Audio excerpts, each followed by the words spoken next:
स्वर्ग में और पृथ्वी पर प्रत्येक परिवार का मूल आधार है। घुटने टेक कर प्रार्थना करता हूं कि वह अपने आत्मा द्वारा आप लोगों को अपनी अपार कृपा निधि से अभ्यंतर शक्ति और सामर्थ्य प्रदान करे,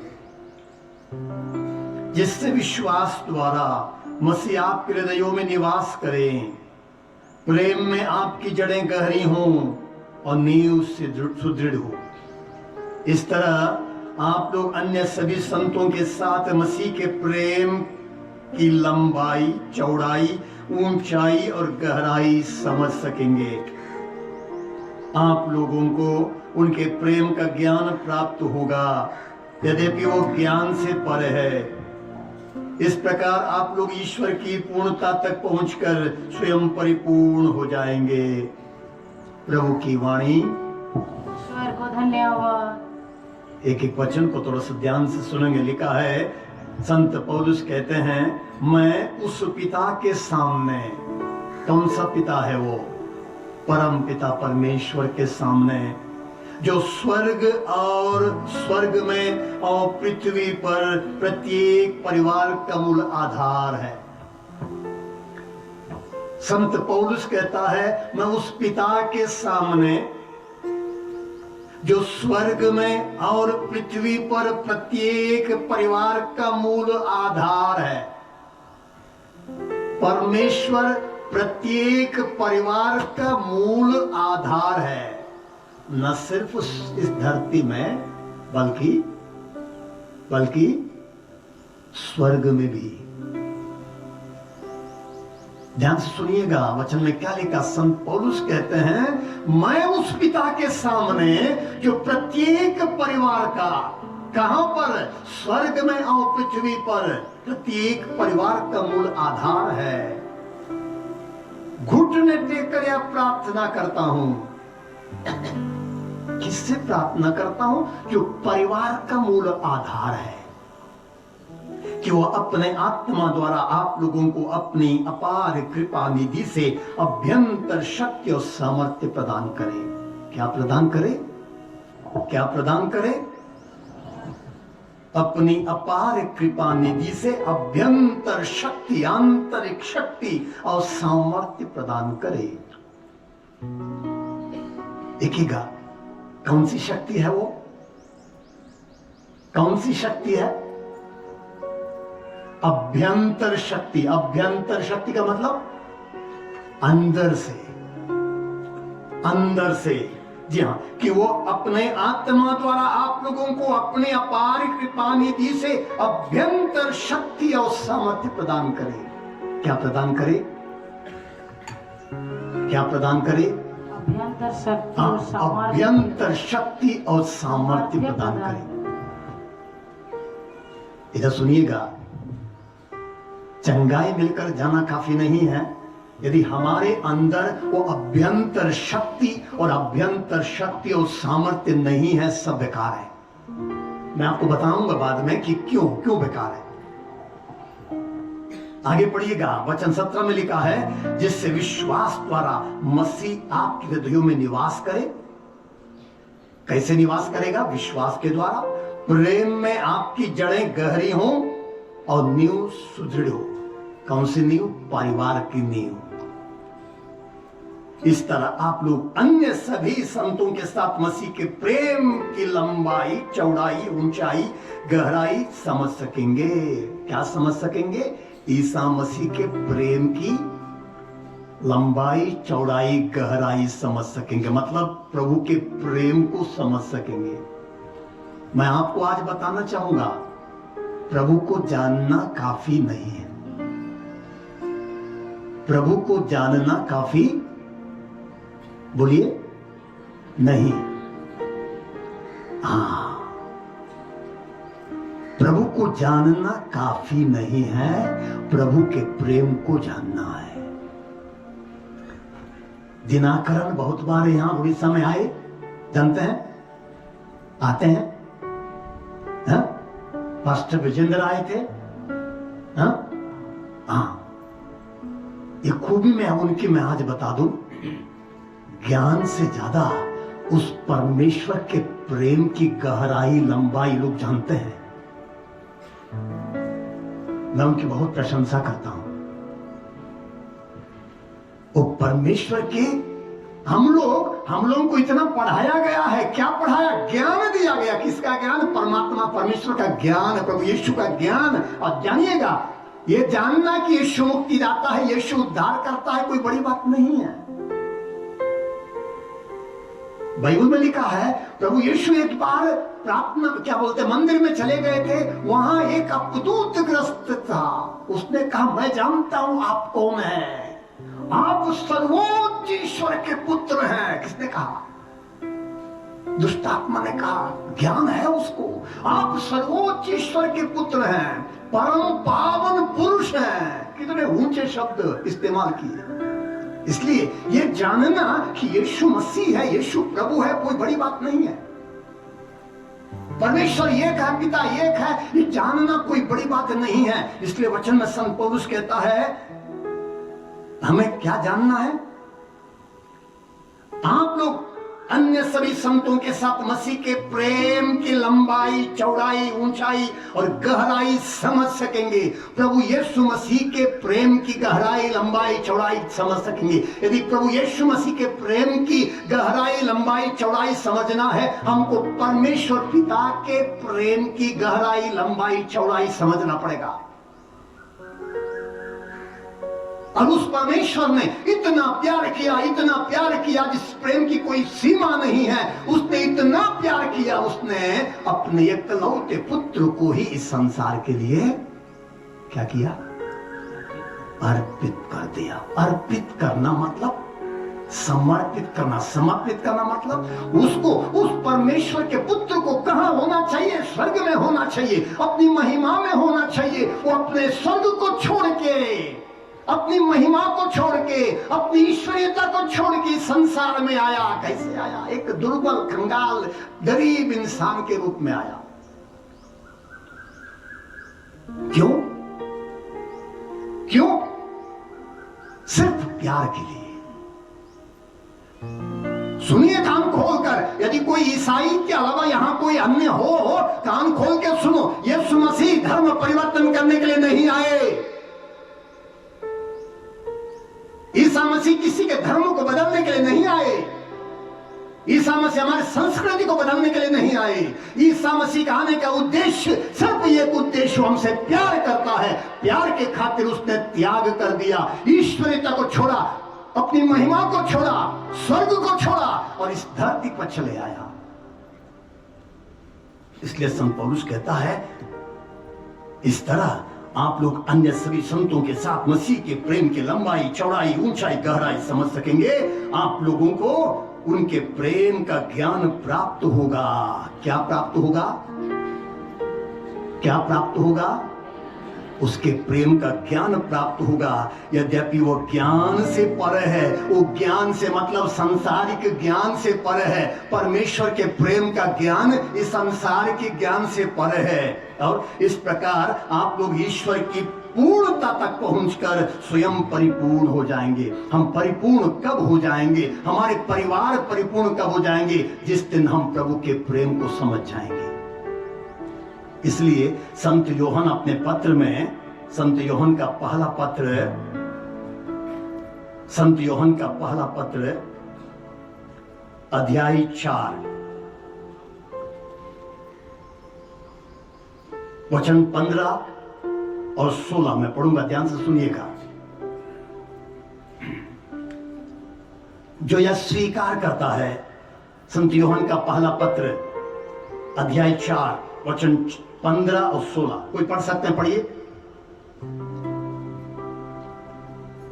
इसके बस माइक कर पढ़िए, या दूसरे भी पढ़ सकते हैं। जोर से पढ़िए। जो यह स्वीकार करता है कि ईसा ईश्वर के पुत्र हैं, ईश्वर उसमें निवास करता है और वह ईश्वर में, आगे इस प्रकार हम अपने प्रति ईश्वर का प्रेम जान गए। इस प्रकार इस प्रकार हम अपने प्रति ईश्वर का प्रेम जान गए और इसमें विश्वास करते हैं। और इसमें विश्वास करते। क्या जान गए? ईश्वर के प्रेम को जान गए और उसमें विश्वास करते हैं। आगे पढ़िए। ईश्वर प्रेम है, ईश्वर प्रेम है और जो प्रेम में दृढ़ रहता है, और जो प्रेम में दृढ़ रहता है वह ईश्वर में निवास करता वो है। ईश्वर में निवास करता है। क्या क्या जान गए? फिर एक बात ध्यान से सुनिए। इस प्रकार हम अपने प्रति ईश्वर के प्रेम को जान गए। इसलिए मैंने कहा ईश्वर को जानना काफी नहीं है, प्रभु यीशु मसीह को जानना काफी नहीं है। मुझे लंबा ट्रेनिंग मिला फादर बनने के लिए, और पूरे सेमिनरी में मैंने क्या पाया पता है? केवल ज्ञान पाया। मैंने सिर्फ ज्ञान पाया, प्रभु के बारे में थियोलॉजी किए, जी हाँ। लेकिन फादर बनने के बाद यह बुद्धि प्रभु ने खोल दी कि ज्ञान काफी नहीं है। क्या चाहिए? क्या जानना है? उसके प्रेम को जानना है, उसके प्रेम को समझना है। यदि आप चंगाइयां चाहते हैं ना, चमत्कार चाहते हैं ना, चंगाइयां चमत्कार बहुत आसान तरीके से हो जाएंगे जिस दिन हम परमेश्वर के प्रेम को जानेंगे, उसके प्रेम को समझेंगे। और आगे लिखा है, देखिए क्या लिखा है। इस प्रकार हम अपने प्रति ईश्वर के प्रेम को जान गए और इसमें विश्वास करते हैं। किस में विश्वास करते हैं? ईश्वर के प्रेम में विश्वास करते हैं। ईश्वर के प्रेम को जानना पड़ेगा और उसके प्रेम में विश्वास करना पड़ेगा। ईश्वर में विश्वास करना काफी नहीं है। सुन रहे ना? ईश्वर में विश्वास करना, ईश्वर में विश्वास करना काफी नहीं है। ईश्वर के, बोलिए, ईश्वर के प्रेम में विश्वास करना पड़ेगा।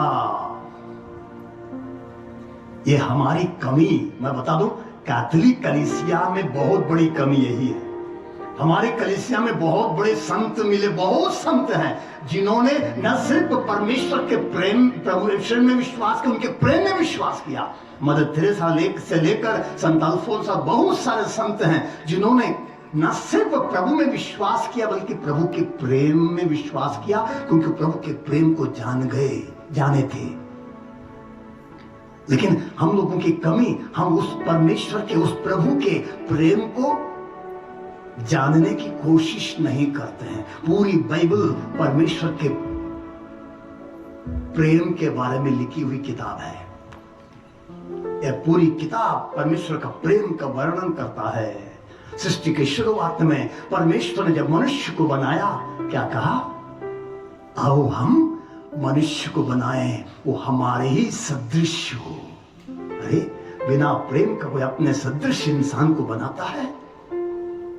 परमेश्वर ने अपना सदृश मनुष्य को दे दिया। शुरुआत उत्पत्ति ग्रंथ से शुरू होता है। कितना प्यार करता है वो। जब आदम ने पाप किया, पाप करने के बाद भाग जाता है, अदन वाटिका में छिप जाता है। परमेश्वर ने पूछा, आदम तुम कहां हो? उसने कहा, जिस स्त्री को तूने मुझे दिया उसने मुझे फल दिया, मैंने खाया, मैं नंगा हूं, मैं इससे छिप गया हूं। प्रभु ने छोड़ा नहीं है। प्रभु ने क्या किया?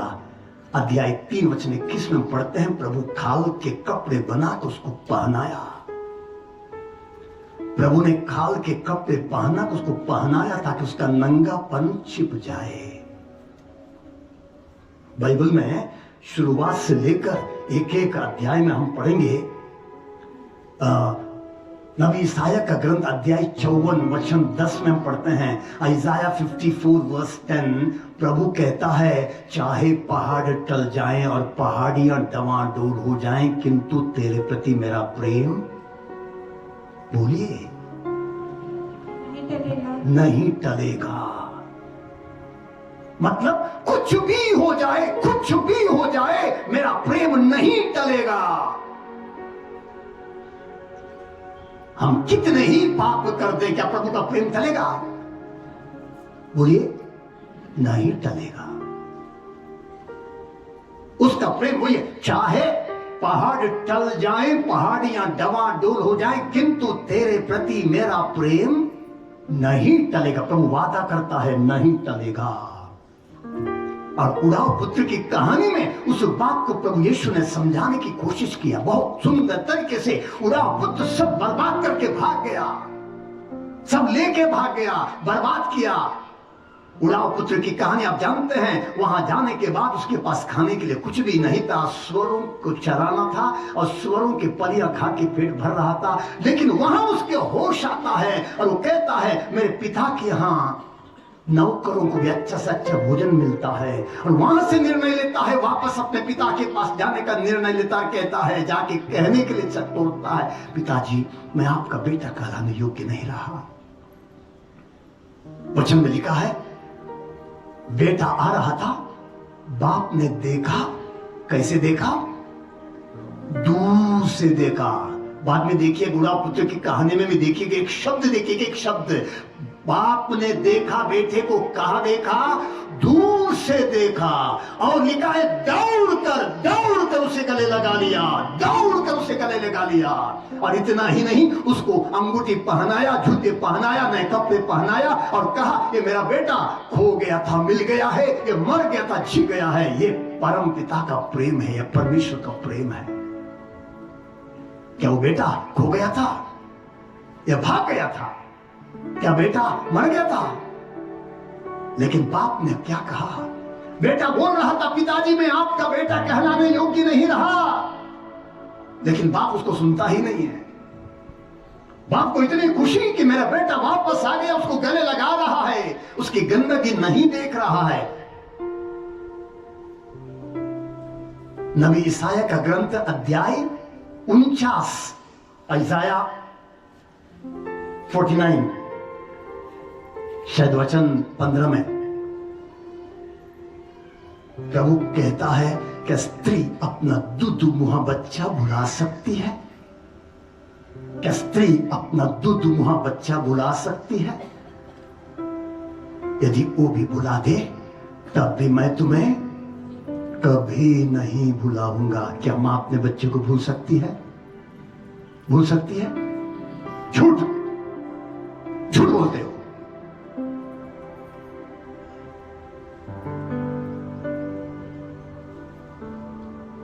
कितनी मम्मियां हैं बच्चों को अपने पेट में मार देती हैं।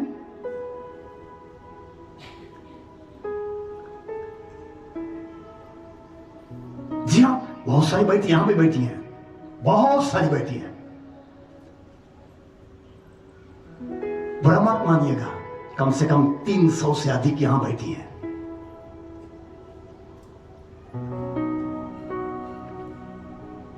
कितनी भ्रूण हत्याएं आज दिन में हो रही हैं पता है आपको? एक दिन में आपने सुना होगा एक मां एक 9 महीने में एक बच्चे को पैदा करती है ना। मैं आपको बता दूं आज एक मां 9 महीने में 4 बार बच्चा की है।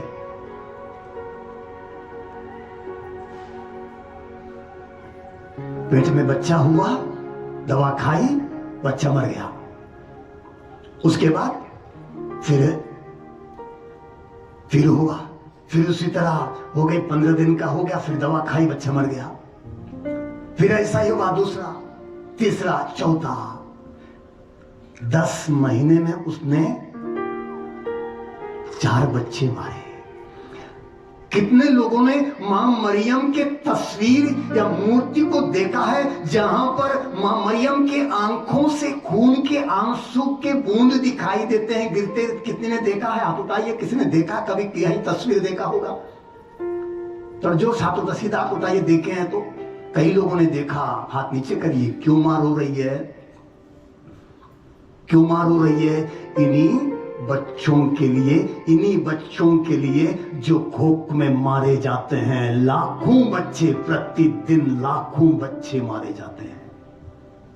उनकी तड़प, उनका दर्द हम इंसान नहीं समझ पाते हैं। हम लोगों को एहसास होता ही नहीं है। लेकिन प्रभु कहता है कि स्त्री अपना दूध मुहा बच्चा भुला सकती है, यदि वो भी भुला दे तब भी मैं तुम्हें कभी नहीं भूलूंगा, कभी नहीं भूलूंगा।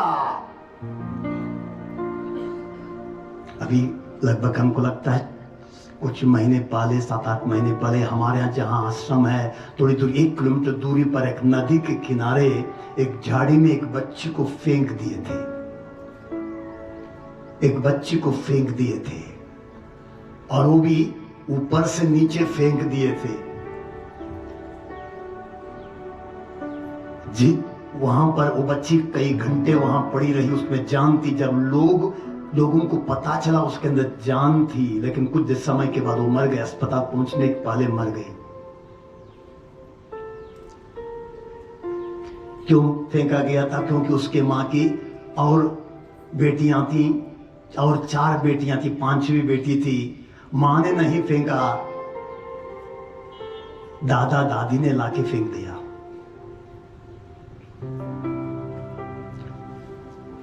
इंसान प्रेम नहीं करता है, स्वार्थ करता है। इंसान प्रेम में नहीं जीता है, मोह में जीता है। बहुत सारी मम्मी लोग हैं जो प्यार बिल्कुल नहीं करती हैं, सिर्फ मोह करते हैं, मोह में जीती हैं। प्रभु का वचन हम पढ़ेंगे यिर्मयाह का ग्रंथ अध्याय 31 वचन 3 में।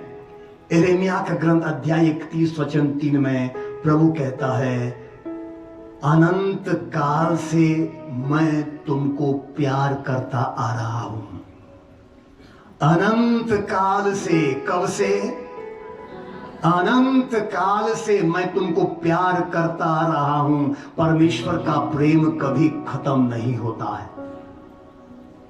प्रभु का प्रेम हमारे लिए कभी खत्म नहीं होता है।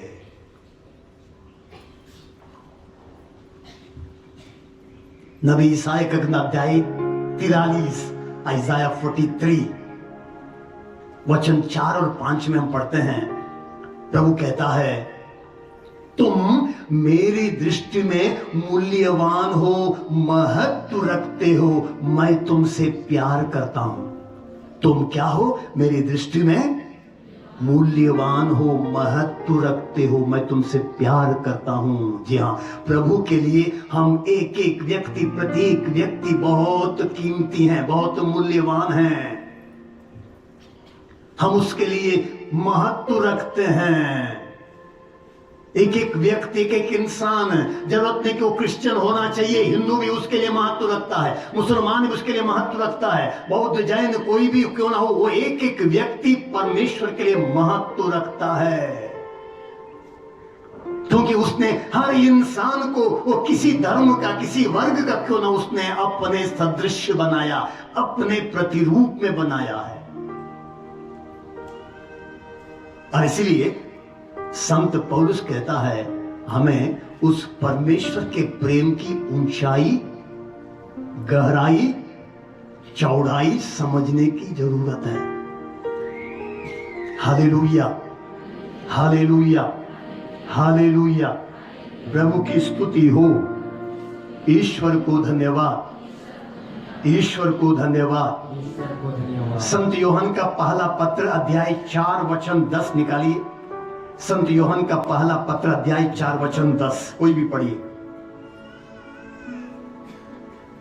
संत योहन का पहला पत्र अध्याय 4 वचन 10 पढ़िए, कोई भी। ईश्वर के प्रेम की पहचान, ईश्वर के प्रेम की पहचान में है कि पहले हमने ईश्वर को नहीं, बल्कि ईश्वर ने हमको प्यार किया और हमारे पापों के प्रायश्चित के लिए अपने पुत्र को भेजा। फिर एक बार शुरुआत से। ईश्वर के प्रेम की पहचान इसमें है कि, रुकिए, हाँ। ईश्वर के प्रेम की पहचान इसमें है। किसमें है? ईश्वर के प्रेम की पहचान इसमें है कि, पढ़िए, पहले हमने ईश्वर को नहीं, बल्कि ईश्वर ने हमको प्यार किया। पहले हमने ईश्वर को नहीं, बल्कि ईश्वर ने हमको प्यार किया और हमारे पापों को प्रायश्चित के लिए अपने पुत्र को भेजा। और हमारे पापों के प्रायश्चित के लिए अपने पुत्र को भेजा। ईश्वर के प्रेम की पहचान किसमें है? ईश्वर के प्रेम की पहचान इसमें है कि उसने हमसे पहले प्यार किया। हमने उससे नहीं किया, बल्कि उसने हमसे प्यार किया। और क्या किया?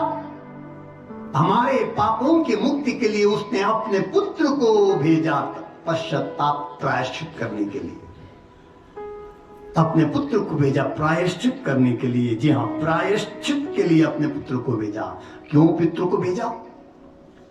प्रभु यीशु को क्यों भेजा? धर्म परिवर्तन करने के लिए नहीं है, हमको ईसाई बनाने के लिए नहीं है। क्यों भेजा? प्रायश्चित करने के लिए। यीशु हमारे लिए प्रायश्चित करने के लिए आए। किसके लिए? हमारे लिए मतलब किसके लिए? हाँ? हाँ? आपके लिए, बाकी लोगों के लिए नहीं है, जो इस अगल बगल में उनके लिए नहीं है, समस्त संसार के लिए, समस्त संसार के लिए, जो हम लोगों से पहले आ चुके हैं, हमारे पूर्वज, सबके लिए। सुन रहे ना?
अध्याय 18 वचन 10।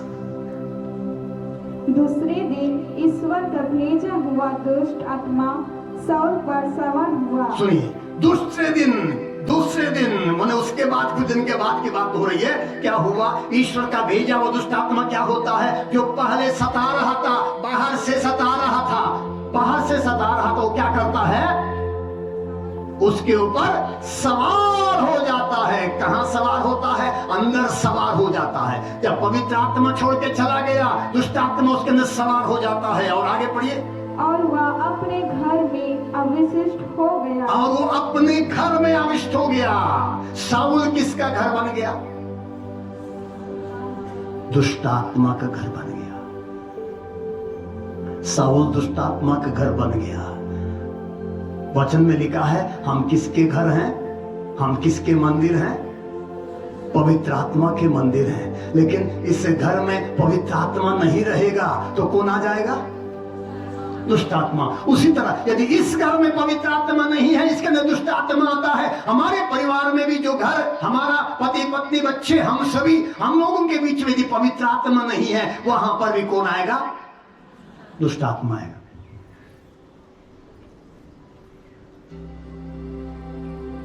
मैं पहले सोचता था, बुरा मत मानिएगा, ईसाई लोगों के पास दुष्ट आत्मा नहीं जाता है। पहले मुझे दिखाई नहीं देता था, आज प्रभु ने दिखाया, मुझे दिखता है। मैं देखता हूं बहुत लोगों के अंदर आत्माएं बैठी रहती हैं। बहुत लोगों के अंदर आत्माएं बैठी रहती हैं। जी हां, जरूरत नहीं है करना चाहिए, गिरना चाहिए, जरूरत नहीं है, हिलना चाहिए, कुछ नहीं चाहिए। जी हां, जितना आपका हृदय कठोर है उतने आत्माएं, कठोर आत्माएं रहती हैं अंदर। आत्माएं ढूंढ के आती हैं, ठीक है। नशेड़ी की आत्मा, नशे की आत्मा उसी के अंदर चली जाएगी जो नशा करता है। वासना की आत्मा उसी के अंदर जाएगी जिसके अंदर वासना है। जो गाली गलौज करता है उसी के अंदर वो आत्मा जाएगी जो गाली गलौज करने वाली है, दूसरों के अंदर नहीं जाएगी, क्योंकि उसका घर। और यहां पर साउल के अंदर क्या कमियां थी? साउल के अंदर जलन था, जलता था। किससे? दाऊद से। कोई बड़ी गलती उसकी नहीं, जलन, इतना जलन कि दाऊद ने गोलियत को मार दिया। तो मारने के बाद जब दाऊद आ रहा था, महिलाओं ने नारे लगाए थे। क्या नारे लगाए थे? साउल ने सहस्रों को मारा, दाऊद ने हजारों को मारा। यह सुनते ही उसके अंदर जलन शुरू हो गया। अरे दाऊद ने, लोग ऐसे नारे लगा रहे हैं। तब से वो दाऊद के पीछे षड्यंत्र रचाने शुरू करता है और तब से पवित्र आत्मा छोड़ के चला जाता है। ये देखिए, जलन, ईर्ष्या, थोड़ी सी कमी, जलन और ईर्ष्या के कारण पवित्र आत्मा साउल को छोड़ के चला गया। नशेड़ियों के अंदर भी पवित्र आत्मा नहीं रहता है। गाली गलौज करने वालों के अंदर पवित्र आत्मा नहीं रहता है, क्योंकि पवित्र आत्मा गंदगी में नहीं रहता है। मैं फादर हूं या सोच कर तो फादर है ना, मैंने तुम्हें अभिषेक किया, मैं तुम्हारे अंदर रहूंगा। नहीं, मेरे गंदगी, जब मेरे अंदर गंदगी देखता है, पवित्र आत्मा मेरे अंदर नहीं रहता है। क्योंकि पवित्र आत्मा परमेश्वर का आत्मा है, प्रभु का आत्मा है, वो पवित्र आत्मा है। वो अपवित्रता में निवास नहीं कर सकता। जहां अपवित्रता है वहां रह नहीं सकता। इसलिए कोई मुझसे यह ना कहे बपतिस्मा में हमको पवित्र आत्मा मिल गया है, हमारे अंदर पवित्र आत्मा ना है। नहीं, बपतिस्मा में पवित्र आत्मा को मिला था, वो 25-50 साल पहले छोड़ के चला गया होगा। इसलिए बार बार पाप स्वीकार किया जाता है, इसलिए बार बार संस्कारों में सहभागी होना पड़ता है ताकि हम पवित्र हो जाएं। इसलिए जब जब इस संविधान में आते हैं, हम दया याचना करते हैं, पर उसे क्षमा मांगते हैं ताकि हम पवित्र हो जाएं, शुद्ध हो जाएं, और उसके बाद पवित्र आत्मा दोबारा अंदर आ जाए। इसलिए जब तक हम अपनी गंदगी को स्वीकार नहीं करते, गंदगी को निकालते नहीं है, तब तक पवित्र आत्मा अंदर नहीं आता है।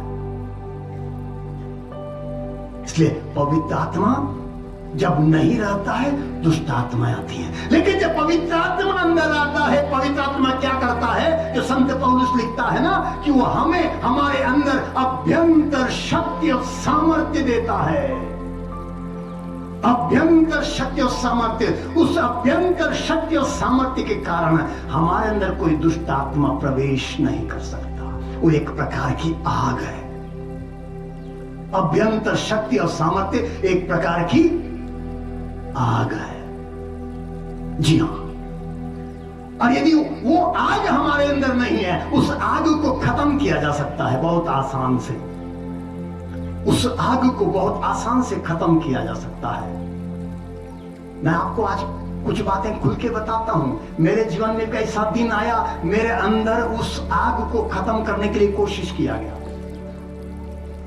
ज्यादा समय नहीं लगा, ज्यादा समय नहीं, एक घंटे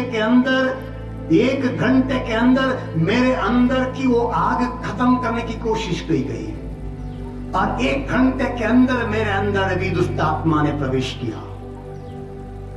एक घंटे के अंदर। अब इसको मैं बता नहीं पाऊंगा, क्योंकि आप समझ नहीं पाएंगे इस बात को, लेकिन यह सच्चाई है कि पवित्र आत्मा जब हमारे अंदर निवास करने लगता है, वो पवित्र आत्मा हमें अभ्यंतर शक्ति देता है, अभ्यंतर सामर्थ्य देता है। इसलिए हमारे अंदर मात्र नहीं, हमारे घर में भी पवित्र आत्मा को ओढ़ना है, क्योंकि वचन में लिखा हुआ है, संत पौलुस लिखता है कि हर परिवार का, स्वर्ग में और धरती पर हर परिवार का मूल आधार परमेश्वर है। मूल आधार परमेश्वर है, तो उस मूल आधार परमेश्वर का आत्मा हमारे घर में निवास करता है, तभी हम सबके अंदर वो अभ्यंतर शक्ति और सामर्थ्य काम करने लगता है, और हम प्यार करना सीखेंगे, नहीं तो प्यार कर नहीं पाएंगे। Hallelujah, hallelujah, hallelujah. प्रभु की स्तुति हो। ईश्वर को धन्यवाद, ईश्वर को धन्यवाद। रोमियो के नाम संत पौलुस का पत्र अध्याय 5 वचन 8 खोलिए। रोमियो के नाम संत पौलुस का पत्र अध्याय 5 वचन 8 कोई पढ़िए।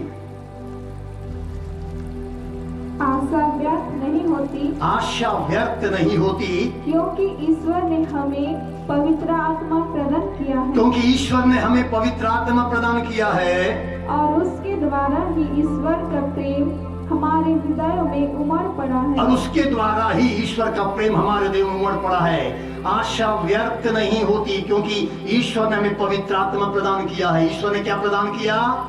पवित्र आत्मा प्रदान किया है, और उसके द्वारा ही किसके द्वारा? पवित्र आत्मा के द्वारा ही हमारे हृदयों में प्रेम उमड़ पड़ता है। मतलब यदि पवित्र आत्मा नहीं है, वो हमारे अंदर प्रेम उमड़ नहीं सकता। Hallelujah, hallelujah. प्रभु की स्तुति हो, ईश्वर को धन्यवाद। Hallelujah, hallelujah, hallelujah. इसलिए हमें प्यार करना है, प्रेम करना है। मम्मी लोग, पापा लोग यहाँ बहुत सारे हैं। आज जवान बहुत कम दिखाई दे रहे हैं। आशा करता हूं कल जवान दिखाई दें। और जो मम्मी लोग, पापा लोग, शादी का, विवाह का मुख्य उद्देश्य प्रेम है। विवाह का मुख्य उद्देश्य प्रेम है। परिवार का मुख्य उद्देश्य प्रेम है। परिवार कैसे बनता है? प्रेम से। जहां प्रेम नहीं है वहां परिवार बन नहीं सकता। और पति पत्नी जब प्यार करते हैं, उस प्यार में वो जो एक दूसरे का रिश्ता रखते हैं, संबंध रखते हैं, और उस संबंध के बाद जो बच्चा होता है वो प्रेम का बच्चा होता है। वो प्रेम का बच्चा होता है। लेकिन यदि प्रेम से नहीं है, आदम और हेवा ने जब पहली मुलाकात कर दी, वो कितने प्रेम से, आदम ने कहा ये मेरे हड्डियों की हड्डी है, ये मेरे मांस का मांस है। कितना प्यार है ना। मेरी हड्डियों की हड्डी, मेरे मांस का मांस। लेकिन कुछ दिन के बाद वो दूरी बढ़ गई। जब आदम ने फल खाया, परमेश्वर ने पूछा तुमने ऐसा क्यों किया? आदम ने क्या कहा? उस स्त्री ने जिसको तूने मुझे दिया था, उसने फल दिया, मैंने खाया। कौन दोषी है? उस स्त्री ने जिसको तूने मुझे दिया था। कौन दोषी है? स्त्री भी दोषी है, तू भी दोषी है, प्रभु भी दोषी है। को तूने मुझे दिया था और मैं उस, लेकिन मुझे पता है कि 3 उंगलियां कहां जा रही हैं। 3 उंगलियां कहां जा रही हैं? अपनी ओर। एक उंगली स्त्री की ओर, एक उंगली ऊपर वाले की ओर। आज 3 उंगलियां मेरी ओर आ रही हैं। जिस स्त्री को तूने मुझे दिया, उसने मुझे फल दिया, मैंने खाया। मैं जिम्मेदार नहीं हूं, मैं 3 गुना अधिक जिम्मेदार हूं। मैं 3 गुना अधिक जिम्मेदार हूं। लेकिन उसके बाद उस स्थिति में जब उनके अंदर, दोनों के अंदर खटास शुरू हो गया, उसके बाद काइन उत्पन्न हुआ था। काइन कैसा बच्चा था? कैसा बच्चा था? बोलिए, कैसा बच्चा था काइन? उसके अंदर नफरत, घृणा, वैर, गुस्सा, ईर्ष्या, जलन, द्वेष, सारी बुराइयां पड़ी हुई थी।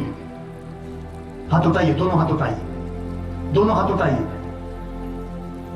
आंखें बंद करिए, बोलिए मेरे पीछे, हे प्रभु, हे मेरे ईश्वर, तूने मुझे बनाया है, तूने मुझे अपने सदृश बनाया है।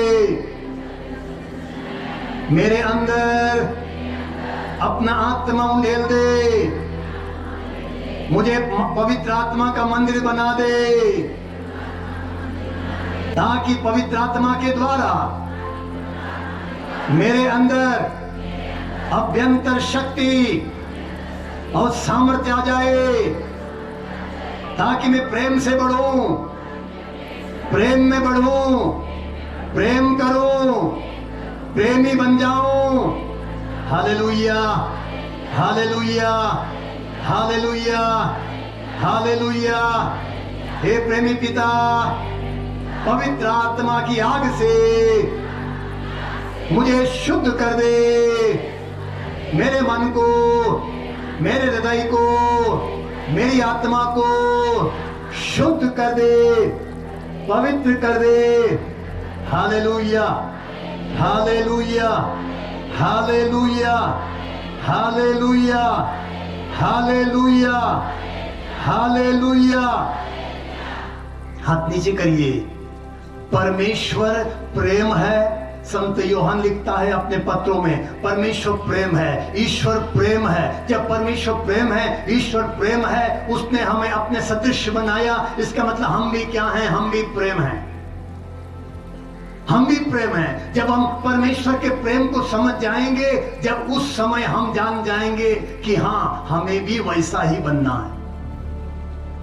इसलिए संत पौलुस कहते हैं कि हमें प्रभु यीशु मसीह के प्रेम की लंबाई, चौड़ाई, गहराई समझने की जरूरत है। कैसे समझेंगे प्रभु यीशु के प्रेम की लंबाई, चौड़ाई, गहराई? कैसे समझेंगे प्रभु यीशु के प्रेम की? हमारे प्रेम के खातिर उसने स्वर्ग छोड़ दिया, हमारे प्रेम के खातिर उसने ईश्वरता को त्याग दिया, हमारे प्रेम के खातिर वो अपनी महिमा को छोड़ दिया, हमारे प्रेम के खातिर इस संसार में मनुष्य बन के आया, साधारण मनुष्य, गरीब परिवार में आया। और इतना ही नहीं, अंत के समय में क्या है? हमारे लिए वो मार खाता है, कोड़े खाता है, हमारे लिए लात खाता है, हमारे लिए थूका जाता है, हमारे लिए क्रूस होता है, हमारे लिए क्रूस पर ठोंका जाता है, तड़प तड़प उस क्रूस पर मरता है। इस 40 के दौरान हम उसी पर मनन चिंतन करते हैं कि प्रभु यीशु ने इतना बड़ा दुख क्यों झेला, इतना दुख क्यों झेला? क्या के लिए? क्या कारण है? क्या कारण है बताइए? हाँ? प्रेम की खातिर।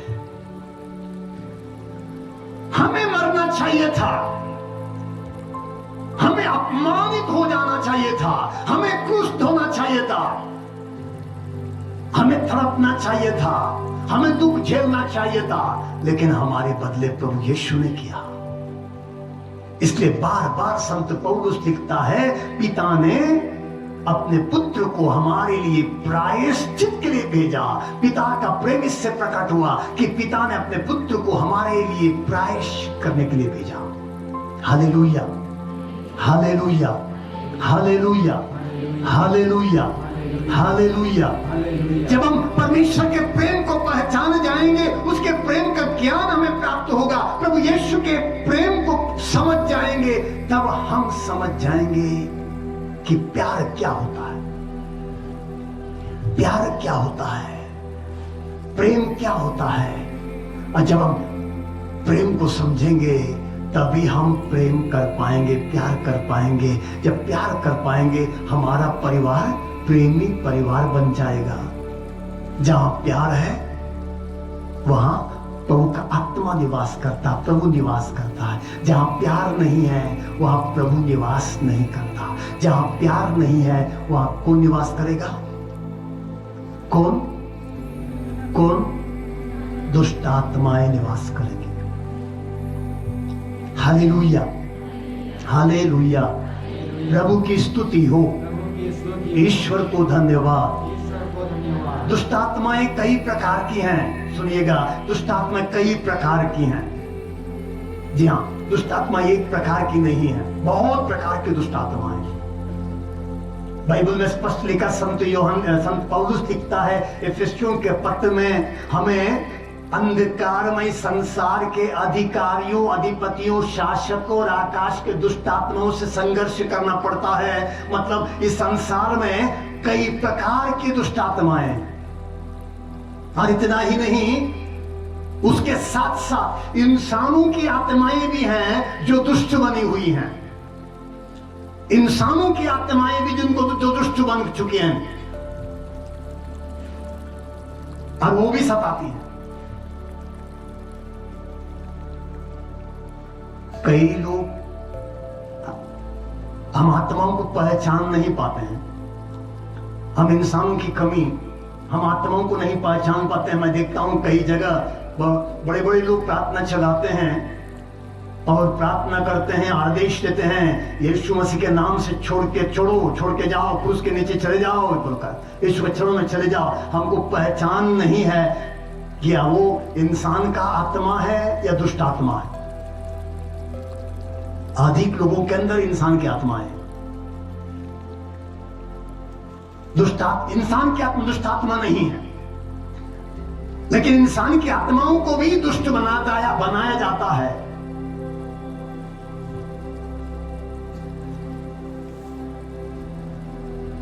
Hallelujah, hallelujah. प्रभु की स्तुति हो, ईश्वर को धन्यवाद। फिर एक बार दोनों हाथ उठाइए, दोनों हाथ उठाइए, सीधा ऊपर उठाइए, ऊपर उठाइए, आंखें बंद रखिए, आंखें बंद रखिए, हृदय को खोलिए, हृदय को खोलिए। प्रभु से कहिए, प्रभु मैं अपने हृदय, अपना मन तेरे लिए खोल देता हूं। प्रभु मुझे पवित्र आत्मा चाहिए, तेरा प्रेम मुझे चाहिए।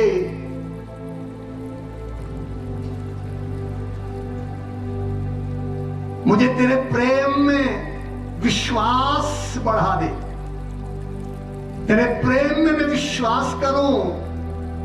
तेरे प्रेम की कोई सीमा नहीं है, तेरे प्रेम की कोई सीमा नहीं है।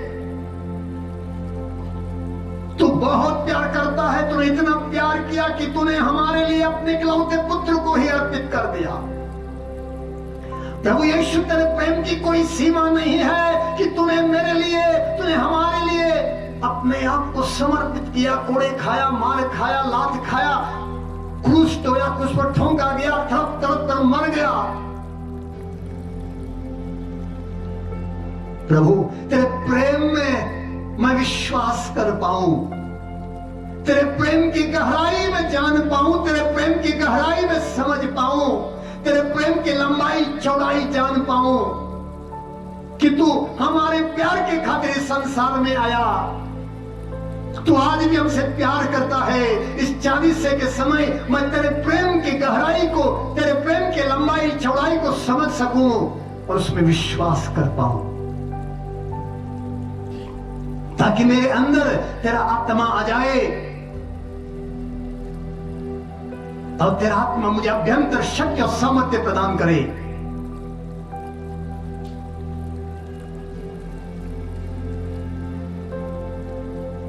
प्रभु तेरे प्रेम को मैं जान जाऊंगा तब मैं अपने पापों से घृणा करने लगूंगा। जब तेरे प्रेम को जान जाऊंगा मैं अपने पापों के लिए पश्चाताप करने लग जाऊंगा, क्योंकि तू इतना प्यार करता है। मेरे पापों की खातिर तू दुखी होता है, मेरे गुनाहों के खातिर तू दुखी होता है। जब मैं नशा करता हूं, जब मैं गाली गलौज करता हूं, वासना में जीता हूं, आलस्य में जीता हूं, तुझे तकलीफ होता है, तुझे दुख होता है, क्योंकि तूने मुझे अपने सदृश बनाया था और मैंने अपने आप को शैतान के सदृश बना दिया। मैंने अपने आप को जानवर से भी बेकार बना दिया।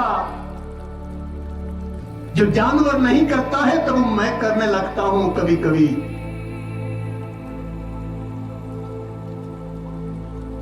दोनों हाथों को सीने पे लगाइए, दोनों हाथों को सीने पे लगाइए, आंखें बंद रखिए।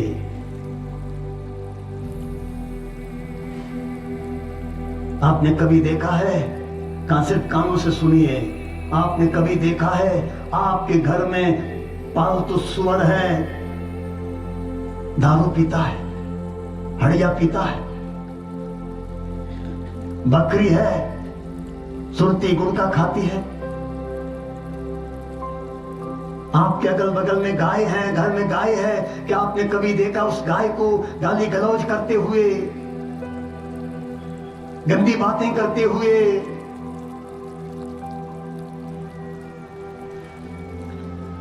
यदि वो ऐसा नहीं करते, जानवर होकर ऐसा नहीं करते हैं, तो प्रभु चाहता है कि मैं ऐसा ना करूं, क्योंकि मैं उसका सदृश हूं, मैं उसका प्रतिरूप हूं। उसने मुझसे बहुत प्यार किया है,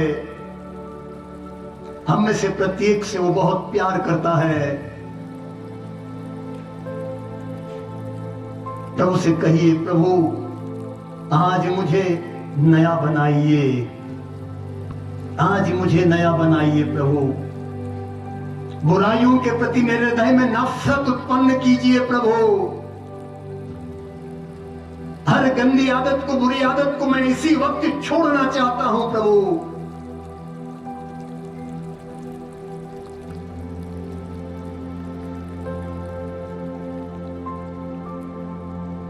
मंदिर बना प्रभु, मंदिर बना मेरे दिल को प्रभु, मंदिर बना। गाइए, मंदिर बना प्रभु, मंदिर बना मेरे दिल को प्रभु, मंदिर बना। गाइए,